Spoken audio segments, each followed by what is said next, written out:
Welcome. This is the lecture for Chapter 4. This will be the last chapter that's on the first test, and this chapter is about cell structures and cells. So the cell is the smallest unit of life that shows the property of life. And I can guarantee you that's going to be on the test. And we've already talked about this.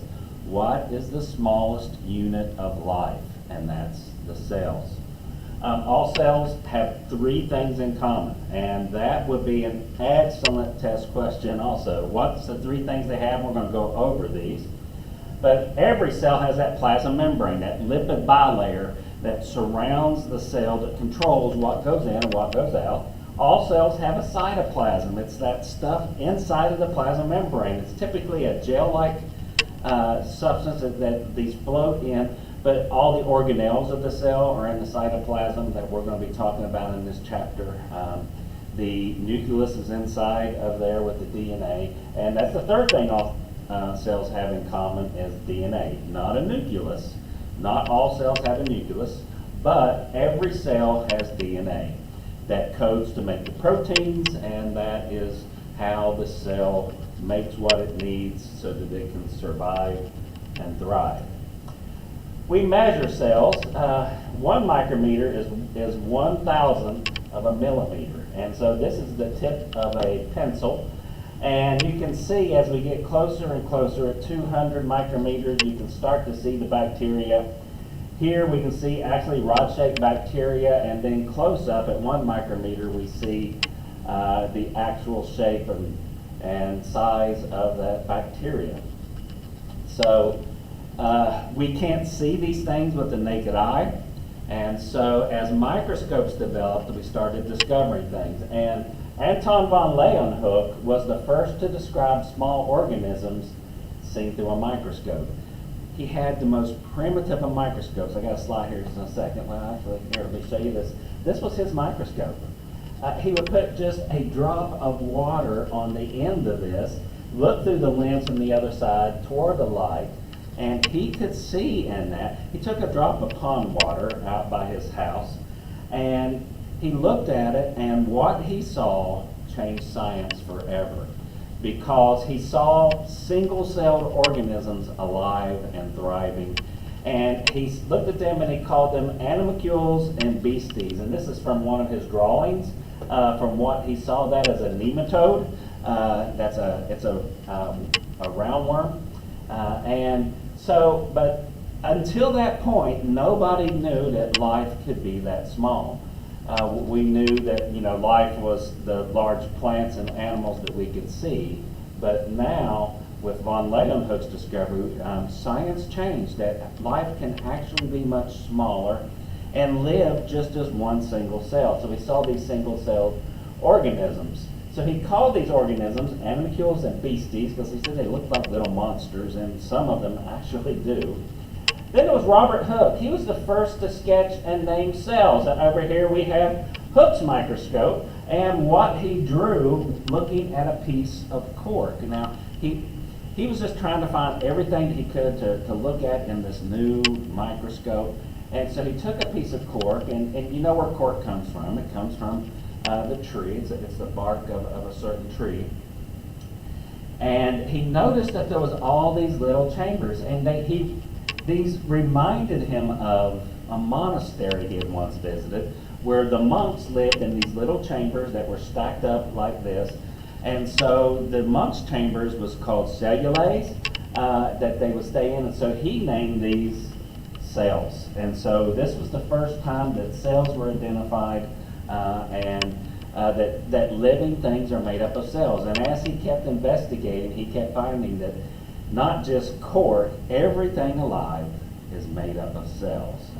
And then Brown was the first to identify the nucleus in the cell. So, for the test, no von Leeuwenhoek, Anton von Leeuwenhoek, no Robert Hooke. Robert Hooke is really the one that kicked off the cell theory of plants. And so the cell theory emerges. In 1839, Schleiden and Schwann, and I love those names, proposed the basic concepts of the modern cell theory, and it really hasn't changed since then. They said all organisms consist of one or more cells. Everything alive is made up of cells. A cell is the smallest unit with the properties of life. So there's our question again. What's the smallest unit of the property of life?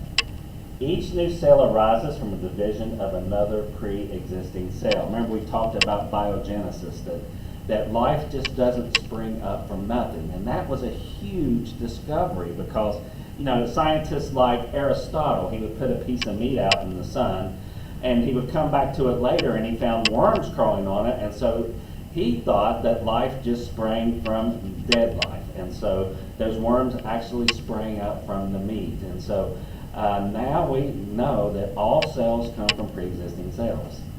Everything has a parent. Nothing just pops into existence. So each cell passes its hereditary material on to its offspring. So that's that DNA. Every cell is made up of DNA and passes that along to the offspring. So that's the cell theory. The 4 points of the cell theory. I know those for the test. Just basic stuff.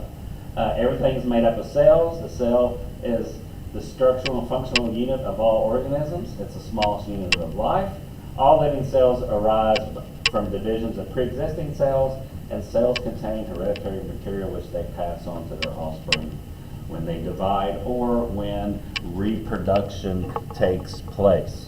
So all cells also have these things in common. We've already talked about this: the plasma membrane, which surrounds the cell, the cytoplasm, that jelly-like mixture, water, sugars, and ions and proteins with all the cellular components, those organelles inside the cell, and then the DNA, which is the hereditary material of the cell.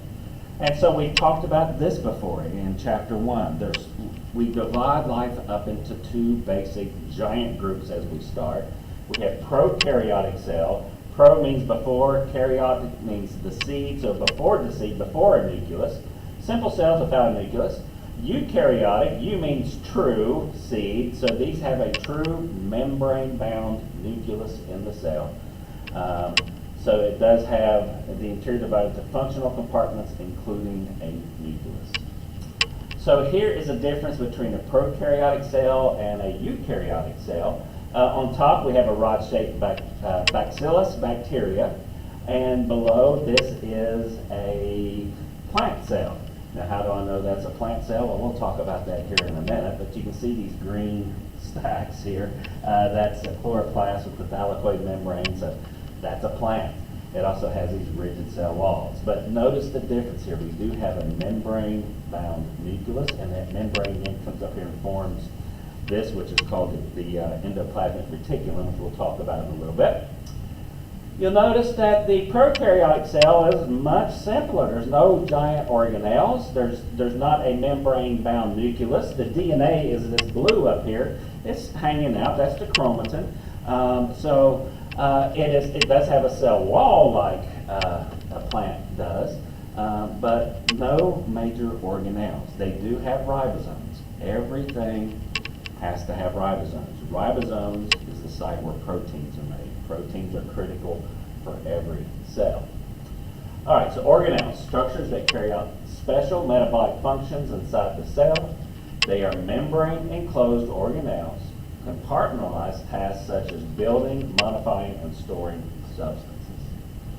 So here is a plant cell, here is an animal cell, and we can see there's the plasma membrane. That's what surrounds it.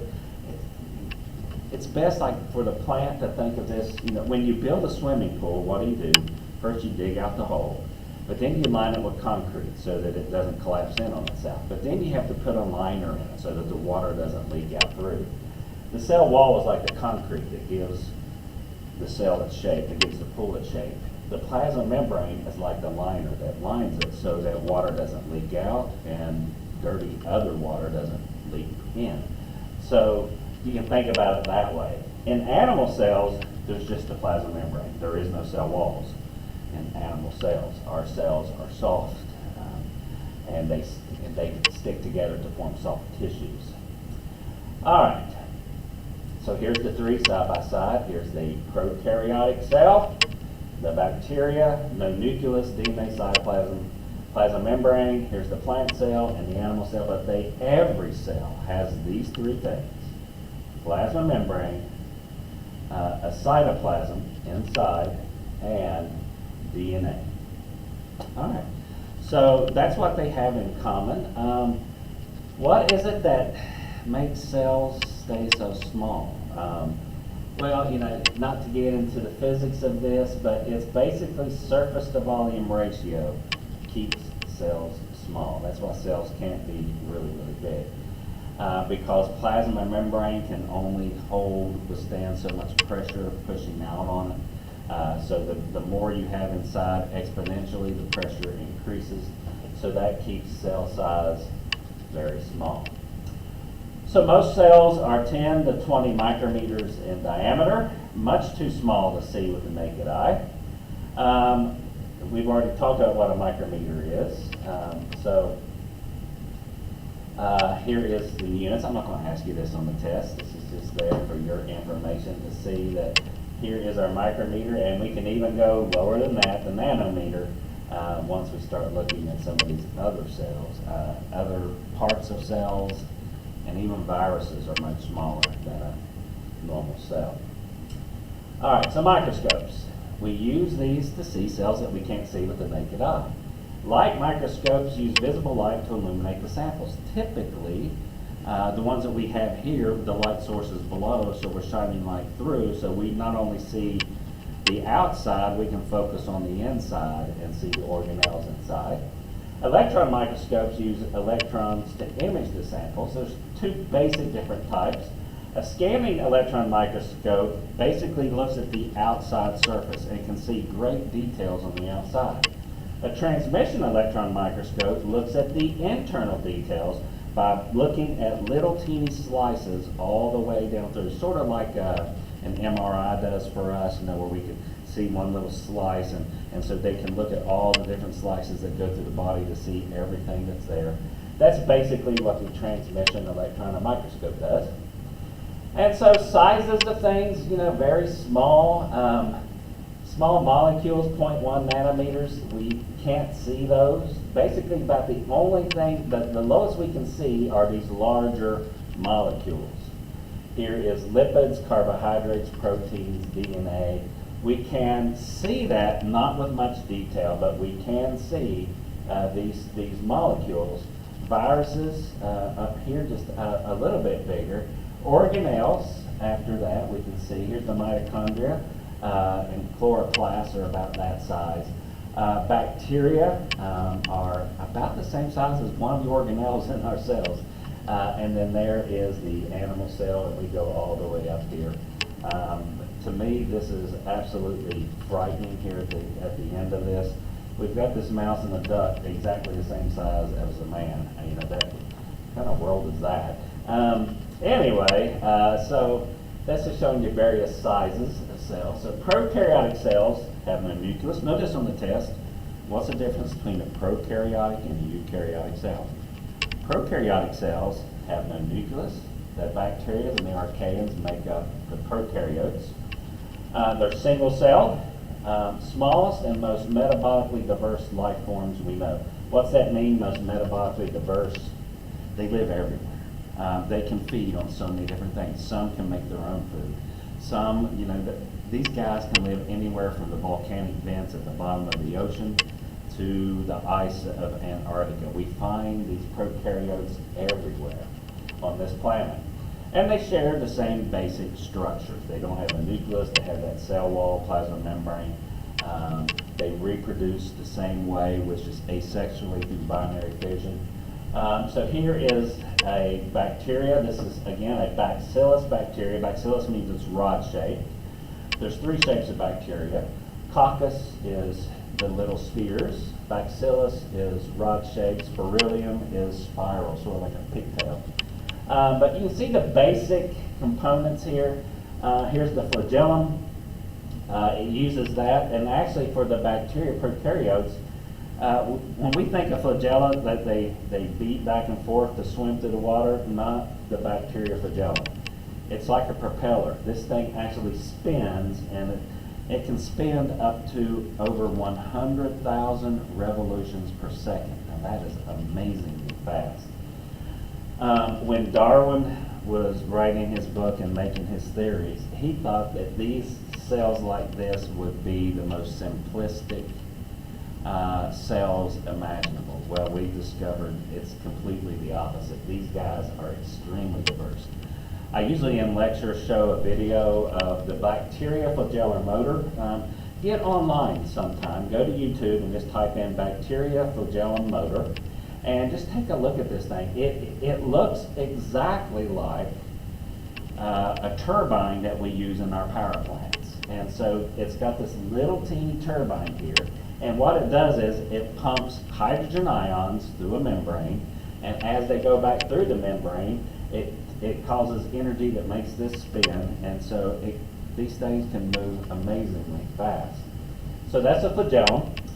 We have the cytoplasm on the inside. Here's the DNA in the nucleoid. It's not a nucleus because it's not membrane bound.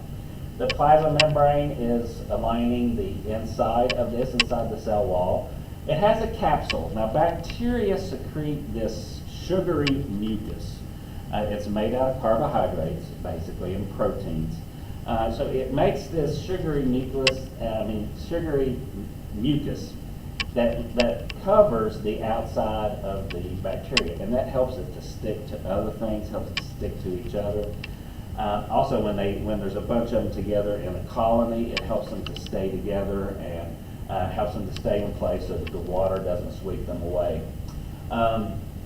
That's why if you ever have a glass of tea, I always carry around with me a thing of hot tea. If I forget this in the car, I leave it in there for a week. When I open it up and pour it out, I don't know if you've ever seen this. It looks like it's this mucus inside of there. That's because so much bacteria has grown inside of my cup that they have secreted that capsule, and they're all sticking together because it's a great place for bacteria to live.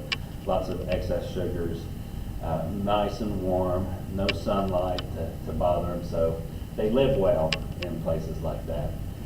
They always say that coffee mugs are probably the place in offices that have the most bacteria because people just don't clean them. All right, now pilus, that's these little hairs that stick out, pili, and those they use also to help to stick to things. And once they stick to things, they can actually move those pilus back and forth to help them to crawl along the surface of whatever substrate they're stuck on. But also one of these can, like if the bacteria is swimming along and there's another bacteria coming, and that bacteria says, hey, that's a pretty good looking bacteria. It can cause one of these piluses to grow out, and the other bacteria, one of the pilus will grow out, and they will come together and they will swap not DNA from the nucleoid, but there's little plasmids of DNA around here. They'll swap some plasmids back and forth. And so when that happens, this is called a sex pilus.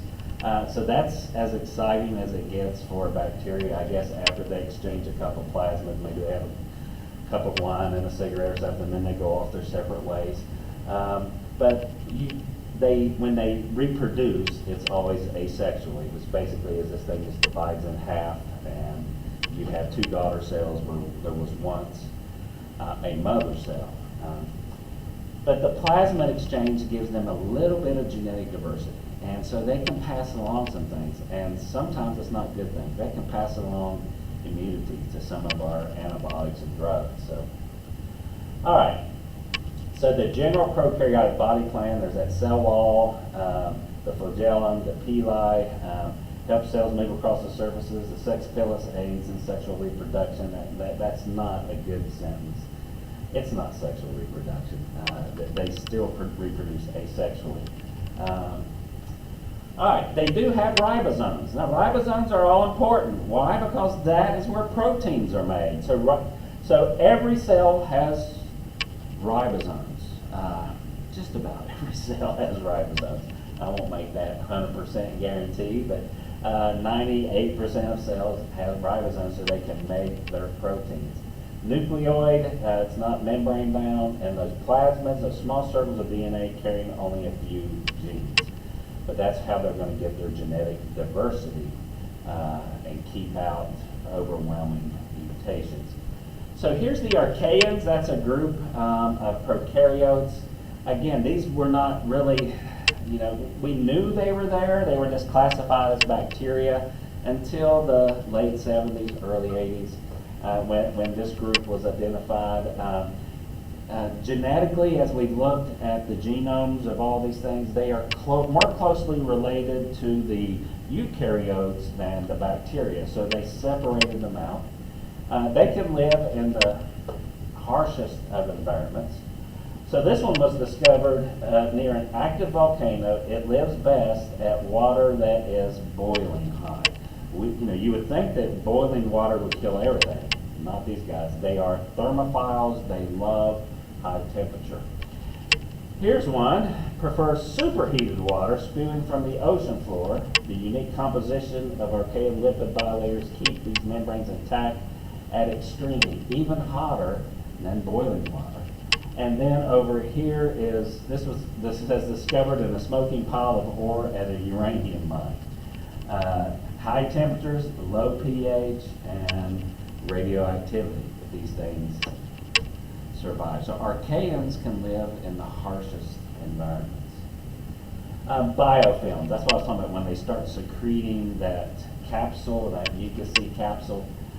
They are single-celled. Some live alone, but biofilm is, they share a secreted layer of polysaccharides and glycoproteins. That's that capsule that keeps growing and growing. May include in that bacteria. Algae can grow in this because there is sugars there for it. Fungi can grow in that. Protists and or archaeans can live in the biofilm. One of the first things that Anton van Leeuwenhoek looked at with his primitive microscope, he scraped his teeth. And because we all have a biofilm that grows on our teeth, so he scraped his teeth and he noticed all these living things that was living on his teeth. Now that was way before toothpaste and toothbrushes, really good ways to take care of your dental hygiene. So don't freak out and think you have all these things growing on your teeth. You do have bacteria everywhere, but they serve a good purpose. Most of the bacteria on us, you have absolutely trillions of bacteria, but they actually help you and keep you healthy. So here is dental plaque, a biofilm. So we have some coccus, actually I believe that looks to me like a cyanobacteria. Here's a regular bacteria. This looks more like a yeast than anything else to me. So there's just a lot of different things growing. And this looks like mycelium of a fungus. So you got a lot of stuff that can be growing in the biofilm. Now eukaryotic cells, what's the difference? The DNA is inside of a membrane-bound nucleus. They contain many other membrane-bound organelles. Membranes allow organelles to regulate substances entering and exiting. And all these organelles have a particular function. And as we go through these organelles, now I'm going to tell you, to me, each cell is like a little city. And every cell has what a city needs in order to survive. And so I hope you can appreciate as we go through this how complex these cells really are. So here is basically the major organelles inside of a cell. This is just a great little slide that can help you to study. We're going to go through most of these and see what they do inside of the cell. So there's the typical plant cell. What's the difference between a plant and animal cell? Plant cells have chloroplasts, which has the chlorophyll in it, so it absorbs the sunlight so that it can make sugars. Plant cells also have this rigid cell wall that gives it its shape, and so as they stick together, this is made out of cellulose that's made from sugars also. But then inside of this is what really differentiates us. Chloroplasts, we're not green, but there's this large central vacuole, and that is it's filled with a liquid, and it's basically for the plant cell a dumping ground. They don't have kidneys where they can remove metabolic waste and expel it outside of the body of the plant. They don't have a liver which filters out all the stuff in your blood that's not supposed to be there. So it's basically just a dumping ground. But the purpose it serves is, you know, when you buy air to go scuba diving, you buy compressed air. So you can compress air down and get a lot of air into a small tank. You can't compress water. And so when this fills up with liquids, whenever pressures are on this cell for this cell to collapse upon itself, this in the middle of it here helps it hold its shape so it doesn't collapse on itself. That gives it more strength. So you got the strength of the cellulose in the cell wall, the strength of the central vacuole, so that plants can actually grow up away from the ground and spread their leaves. So this is what gives plants their ability to pack these cells together to have some rigidity so that they can grow up more than the mosses and liverworts and things like that. Here's an animal cell, no cell wall, no central vacuole. Here's our nucleus in the middle, and we have our organelles there. So let's start going through some of these organelles. The rough ER is attached to the nucleus. This membrane system here is attached to the nucleus. ER stands for the endoplasmic reticulum. And this is the factory of the cell. Also, we have here the smooth ER, the smooth endoplasmic reticulum. Why is the rough and the smooth smooth? The rough has these little dots here on it. Those little dots are ribosomes. Ribosomes is where proteins are made. So if you think of the nucleus of your city like City Hall, this is where all the decisions are made. This is where the important information is kept, all here in City Hall. And the City Hall then tells the factories, hey, for our city, we need these certain things made. And so it gives instructions for the rough ER to make proteins in the ribosomes. And if it needs to make lipids, to make more for the plasma membrane, if it needs to break down some carbohydrates to get some energy, if it needs to break down fats, or if there's toxins that need to be destroyed, that takes place in the smooth ER. So these are like the factories that's going to make what the cell needs. The Golgi body. This is a fascinating organelle. So everything is made here in the factory, but what do factories have to do when they make their product? Well, they've got to ship them out to the places that need them. That's what the Golgi body is. To me, the Golgi body is our UPS store. So the things that are, let's say there's a protein made here in the rough ER at a ribosome. It is brought over here to the Golgi body where it is packaged. They put a plasma membrane around it. And so it's packaged, it's stamped, it's given an address to where it needs to be delivered. It could be somewhere inside of this cell, or it could even be, we need to send this out to the bloodstream so that other cells in our bodies can get this, what is needed. So our organs like pancreas, which makes insulin and glycogen, those are made and packaged and shipped out. And not only does it package them and address them, there are these tubules here that run all the way through the cell. It's placed on a UPS truck. These are called transport proteins. So the package is attached to a transport protein which will travel through the cell and deliver whatever it is that was made in the ER to the cell. So it really is like a little UPS store, and it's amazing. I'm going to show us a little film here when we finish this chapter. I'll probably just add it as a separate little video, just so you can see some of these things. These are artist renditions of what these things look like, and so some amazing things inside of our cells. A lysosome. Something else every city needs is to be able to get rid of its waste. So the lysosome is the wastewater treatment plant. So any waste is put inside of this membrane, and then what happens is the cell produces enzymes that break down all that waste, and so the enzymes come into this membrane with the waste, and it breaks it down, so it digests and recycles the material. And typically then that is just brought to the outside of the cell and it is ejected through the outside of the cell. All right, so that's the typical animal cell.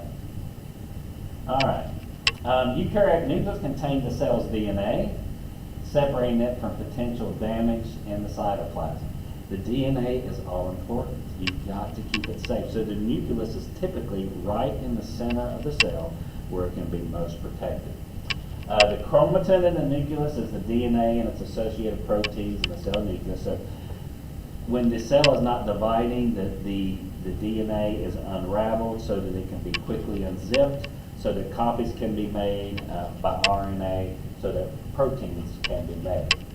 The nucleoplasm is the semi-fluid interior portion of the nucleus. You know, the DNA is suspended in this. There is a nuclear envelope, which is double membrane. It has nuclear pores that control which substances enter and exit through the nucleus. So it's got all these little gateways. And so like if you go into City Hall or to the courthouse here, you've got to go through the door and then you go through the scan, right? So they make sure you're not bringing any weapons or anything into the city building. That's what these nuclear pores do here. Everything that wants to come into the nucleus is scanned, and like if it's a RNA that wants to come make a copy of part of the DNA, it's scanned to make sure that this belongs to me and that this is legit. Then it puts it with a transport little protein that takes it to that part of the DNA. That will unzip that part of the DNA so that the RNA can then attach and make the copies of it that it needs. So the nuclear pore, even on the nucleus, it's an amazing piece of microtechnology that it scans and determines where it needs to go, and then we'll know exactly what part of the DNA to deliver it to. The nucleolus is a dense region of proteins and the nucleic acids where ribosome subunits are being produced. All right, so here is just some different views of a nucleus from a scanning electron microscope, a transmission electron microscope, so we can see those basic parts of the nucleus. The endomembrane system. This is, remember I said that the rough ER, the smooth ER, is basically, it's the same membrane that surrounds the nucleus. So this forms that endomembrane system. So it modifies transport proteins and lipids for secretion or insertion into cell membranes. It destroys toxin, recycles waste, and has other specialized functions. So that is what the endoplasmic reticulum does. And so again, here is our rough ER, our smooth. Yeah. This one is labeled wrong. Rough ER, smooth ER, Golgi body, lysosome. Yeah, our book needs to pay closer attention. All right, so here is a close-up of the nucleus. See all these little pores? That's those nuclear pores, those little gateways where everything is scanned, and if it doesn't belong in the nucleus, it can either be destroyed or just rejected. So here is our nucleolus. The DNA is hanging out here in the chromatin. And so now there's the nuclear pore, and here is, you can see it. It's attached to the nuclear membrane. Here's the rough ER with all the bumps, which are ribosomes, and the smooth ER will be further out here that we can't see. So that endoplasmic reticulum, ER, it's an extension of the nuclear envelope, and it forms that continuous folded compartment. There's the rough with ribosomes. It folds, it says polypeptides. Remember, whenever you see polypeptides, it's just a fancy name for proteins. So it folds proteins into a tertiary form. Smooth ER, no ribosomes. It makes lipids, breaks down carbohydrates and lipids, and detoxifies poison. So vesicles. What is a vesicle? It is basically any membrane-bound sac-like organelles that's used for storage or transport or destruction. I'm not going to ask you this one on the test, but a perioxome is it's like the lysosome. It's like the wastewater treatment plant, but this is a specialized one. It breaks down hydrogen peroxide, alcohol, and other toxins. The lysosome, it's waste materials. It's that wastewater treatment plant. So remember, lysosome is like the wastewater treatment plant. The vacuoles, vesicles with various function depending on cell type. Many isolate or dispose of waste, debris, and toxins. So there is like the lysosome. The central vacuole in plants occupies 50 to 90% of that cell's interior. It stores amino acids, sugars, ions, waste. It's basically the dumping ground. But the fluid pressure that creates a turgor inside keeps the plant cells firm so that they can be stacked up. Golgi bodies. Remember, that's the UPS store of the cell. It's a folded membrane containing enzymes that finish proteins and lipids delivered by the ER. It packages them and carries them to the plasma membrane or to lysosome. It delivers them. So it packages, addresses them, and delivers them. So this is just telling us, how these things interact and what they do. So this is just a great little study slide for you as you study for the test. Tells you what they do, the smooth ER, the rough ER, the Golgi body. They're modified to the final form. They're packaged into the vesicles. Then they ferry, these transport proteins will then take that package either to the plasma membrane or to some part of that cell and deliver them so that they will be where they need to be. Now here we have the mitochondria. We haven't talked about this part yet. What is one of the most important things that a city needs? It needs a power plant. It's got to have energy for all these other things to work.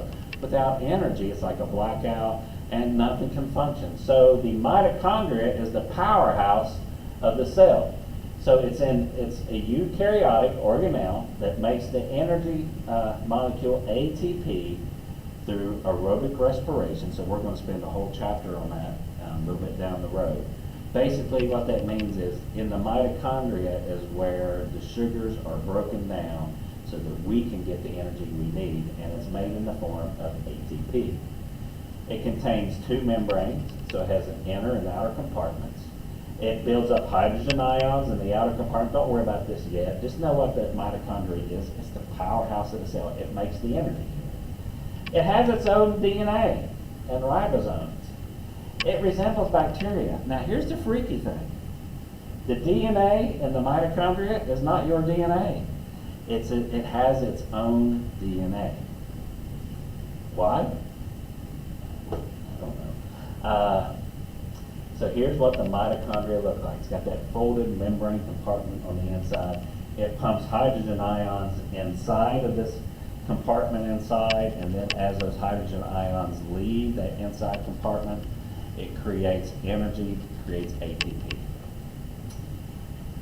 All right, chloroplasts and other plastids. What's a plastid? It's organelles that function in photosynthesis or storage in plants and algae. This is what the organelles that make all the energy for this plant. Chloroplasts, specialized plastids for photosynthesis. They resemble photosynthetic bacteria, but not inside, maybe on the outside, but they have these stacks of like pancakes on the inside. It's one continuous pancake that's folded over and over and over, but this chloroplast contains the chlorophyll, and chlorophyll is what absorbs the sunlight so that sugars can be made. So here's what it looks like. It looks like a bacteria on the outside. That does not look like a bacteria on the inside, though. Though this is one continuous membrane compartment inside, like the mitochondria. And what it does, it uses sunlight to pump hydrogen ions inside of that, and then as it leaves, it makes ATP and other things. So we're going to spend a whole chapter just on this thing and the miracle of photosynthesis. All right, the cytoskeleton, an interconnected system of many protein filaments, some permanent, some temporary. Parts of the cytoskelet, reinforce. It gives the, for animal cells especially, it's like little girders inside that helps the cell keep its shape. Some can move cell structures. There's microtubules that is used in mitosis and meiosis, where it attaches to the chromosomes and pulls them to the separate parts of the cell. So there's different types. There's microtubules. They're long hollow cylinders made of tubulin. They form dynamic scaffolding for cell processes. So it gives the cell its shape.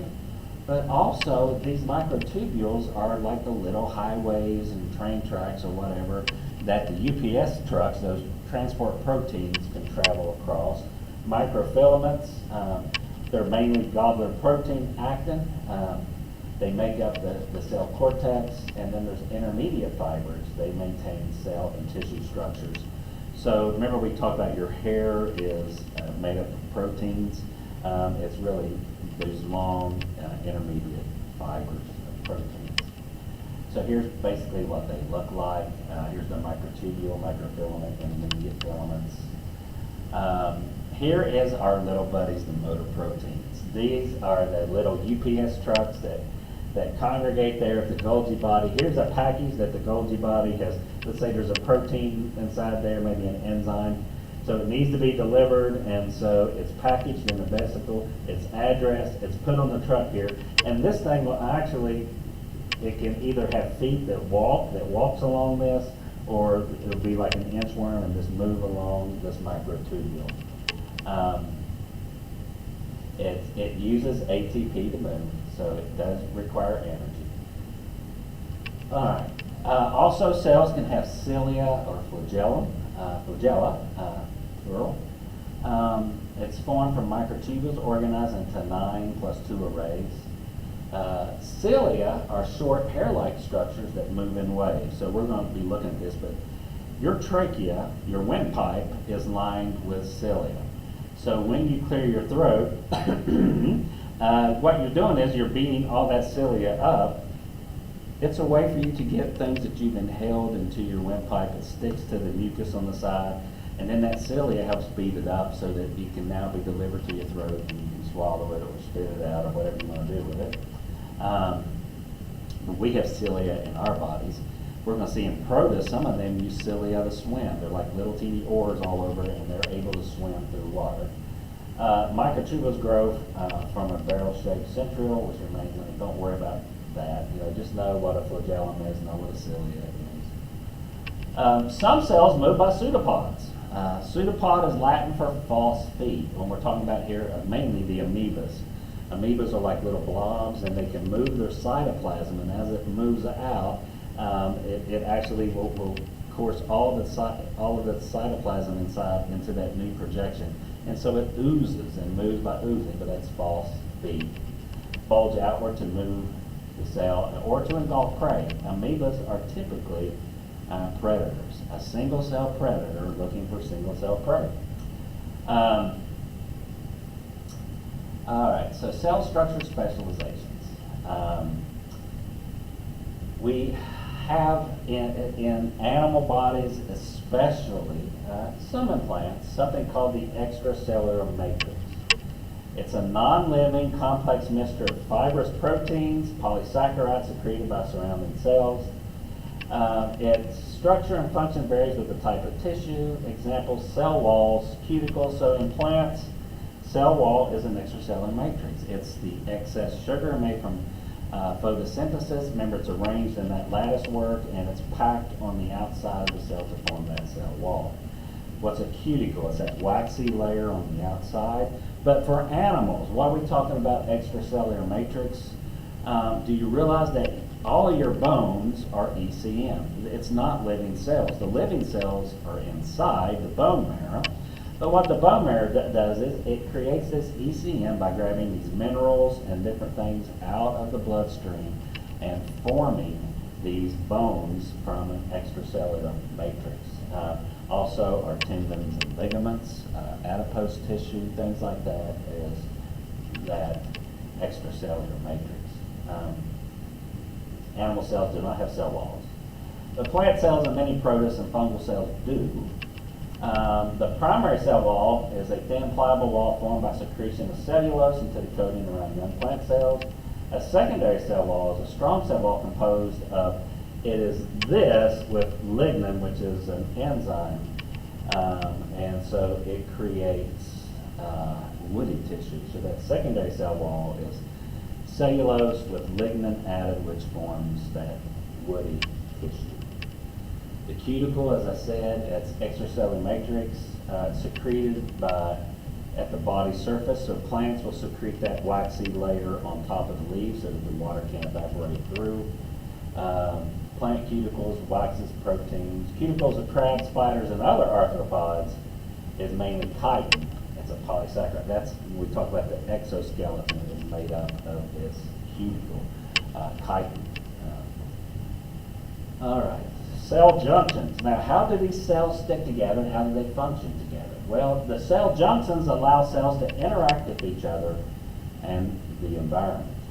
In plants, there's plasmodemata extend through cell walls to connect the cytoplasm of two cells so they can swap some fluids and different things back and forth. Animals have three types of cell junctions. We have tight junctions, adhering junctions, and gap junctions. Tight junctions fasten together plasma membranes to adjacent cells, so it allows them to stick together to form tissue. If we could do lab, which we can't do lab right now, in the fall, I'm hoping we can do lab again. Part of what we do is we scrape with an alcohol soap toothpick our cheek cells, and we look at that, and you'll notice that many of those cheek cells are still stuck together. They have these tight junctions that help them stick together so they just don't keep falling off and going, through the saliva, through the body. So it holds these cells together. Adhering junctions will attach them to basement membranes so that they can stay in place. Gap junctions are channels to the cytoplasm. So when they're stuck together, they can actually, again, pass water, can pass some proteins, enzymes back and forth through the cell. So this is just a little drawing here. Here is the plant cell with the plasmodemata, where it will actually go through the cell wall so that they can swap a few things. And here's animal cells packed together. It shows you here's the basement membrane. So here's the adhering junction that will secure it there. Here's the gap junction so that they can pass things back and forth like little channels. And the tight junctions will help hold them together to each other. So as we close this chapter, life is defined by describing a set of properties that is unique to living things. Life is a property that emerges from cellular components, but a collection of those components in the right amounts and proportions is not necessarily alive. Life continues only as long as continuous flow of energy sustains its organization. So living things making use the organic molecules of life, remember, carbohydrates, lipid, proteins, and nucleic acids. They engage in the self-sustaining biological process such as metabolism, homeostasis. They change over their lifetime, for example, by growing, maturing, and aging. Everything alive uses DNA as its hereditary material, and they have the collective capacity to adapt to the environment over successive generations. So, points to ponder as we close. You can just look at those. I won't ask you anything from that. And so that is the end of chapter 4. And if you will pay attention to the Moodle, on Thursday, I am going to post just a quick review of these 4 chapters to point out the main things that you need to be focusing on as you study for the test. Tomorrow at noon, and this is not for you, but for the professors here, this way we're going to be testing is something that's brand new. It was used last semester by a couple professors. It's called Proctor Track. So you have to have a camera, either on your laptop or on your computer. If you don't have a camera, contact us immediately. The school can actually get you a camera, give you money to get a camera or get you a camera. There is funds available for that. And you have to set this thing up. So on Wednesday evening, I'm going to be sending you all an email and a text that tells you, because on Thursday we've got to do a little quiz. Now, I'm not going to count this quiz, but this is just a way for you to get registered into Proctor Track. It is going to film you as you take your tests, and you have a mirror set behind you somehow. That's for you to figure out, but it's going to make sure that everything is set. It actually scans the room to make sure you're not cheating. And it does a really good job, trust me. I've already been told that they caught a couple people last semester with a cell phone down low because it tracks your eye movement as you take the test. So you got to keep your eyes on the computer screen as you take that test. If not, it throws up a red flag, and if you get those red flags, it will flunk you. So you'll get a 0 for that test. So we'll go over all those instructions again, but there's a little quiz you have to take. Again, don't fret about this quiz. I'll give you a couple questions that will be on the test, just to help you as a way of reviewing. But that little quiz is just a way for Proctor Trike to make sure that everything is functioning properly on your end before we go into the testing. I hope the testing will be on Monday. I will find out about that tomorrow. So again, any questions, don't hesitate to text me. The easiest way to get a hold of me is through text. I do have a full-time job outside of this. I am the pastor at Covenant Baptist Church in Princeton, West Virginia. So I'm busy. I'm not as busy with COVID as I normally am. I usually do a lot of counseling and a lot of prep work.